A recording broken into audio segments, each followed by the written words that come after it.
So please welcome to the stage, reading an excerpt of the story Miracles, Mercies and Mary on Toast, Sherry Morris, ladies and gentlemen.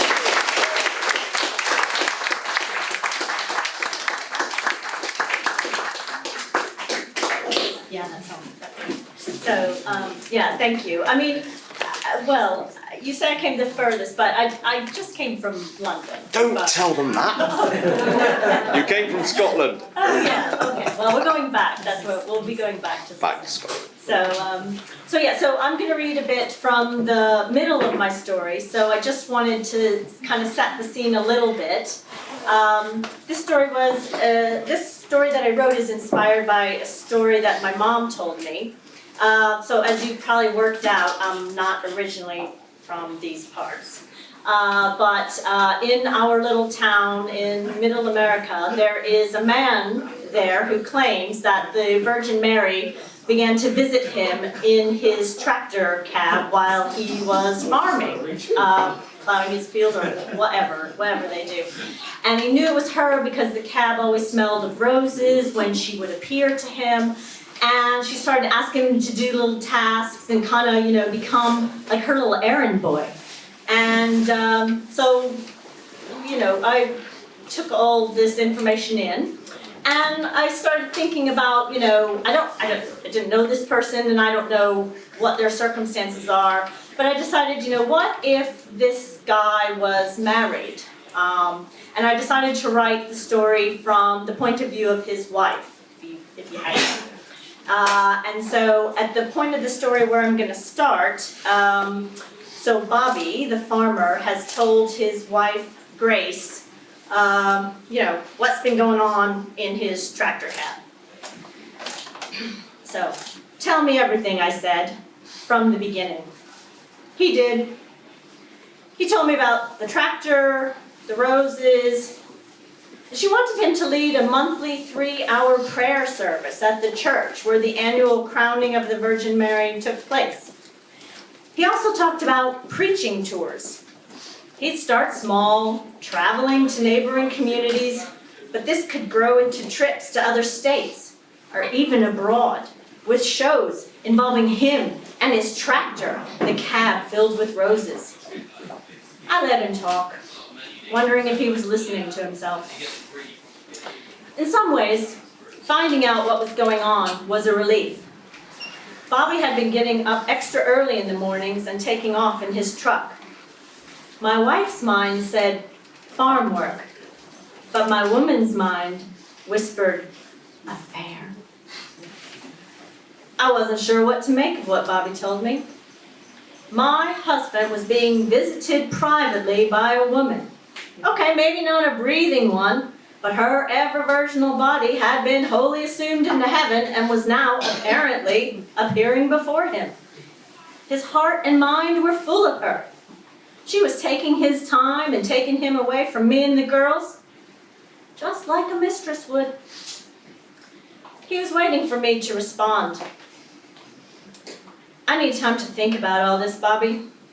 Sure, he said. It's a lot to take in. What about the farm, I asked. Me and Dad can't do it all. Oh, we're moving, he said, to the church grounds. We are? I said. Oh yeah, there's a trailer we'll use. The Blessed Virgin, she's got it all worked out. Does she now? I said. He looked at the calendar.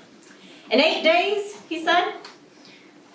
In 8 days, he said, explaining the service would take place on the 13th of every month to guarantee our safety. Safety, I said. From what?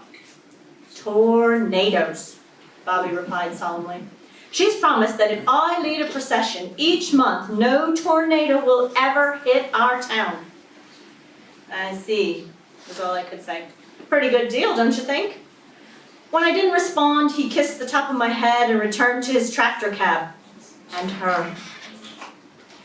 I poured myself another cup of coffee and tried to organize my thoughts. Here I was, pitted against an entity who moved within the inner circle of heaven's holy trinity. How could I compete? I doubted even a Victoria's Secret angel would stand a chance. And it was pure devilry playing the natural disaster card. We were at the mercy of tornadoes every spring, heading to the basement for protection, sometimes spending the night hunched together in the dark around a radio. The destruction they caused were real, unlike these visitations, I suspected. But saying that wouldn't solve anything. I couldn't let this uproot my family. I needed some intervention from people who'd see my side of the situation. Better yet, if they held some divine authority in Bobby's eyes. Then I had my own revelation. The town's Chamber of Commerce. It was run by a group of professional women. They'd be sympathetic and objective. They definitely carried weight. They ran the largest monthly church bingo in 5 counties. They listened attentively while I talked and clucked their tongues in sympathy. "We see your dilemma, Grace," Peggy, the chairwoman, said. "But look at the bigger picture. When the rapture comes, your family will be sitting pretty. And perhaps you'd consider putting in a good word for the chamber ladies here, and the benevolent ladies of the Blessed Bingo Club." Adele added, "You know, we've just had the bingo hall repainted, Grace, and it'd be a real shame to have it blow away. The whole town would be so grateful knowing their homes were safe because of you. You'd be voted Resident of the Year every year." I looked around the table at the women all nodding their heads in agreement. "So you think this is real?" I asked. They shrugged. The bottom line was religious sightings were good for business. They provided buzz, publicity, and as an afterlife bonus, brought favor with the Lord. "You might even get a reality show out of it," Shirley advised. "I mean, she is, after all, an A-lister. If it turns out to be a hoax or she stops appearing, you can always go back to your lives." But I wasn't sure we could.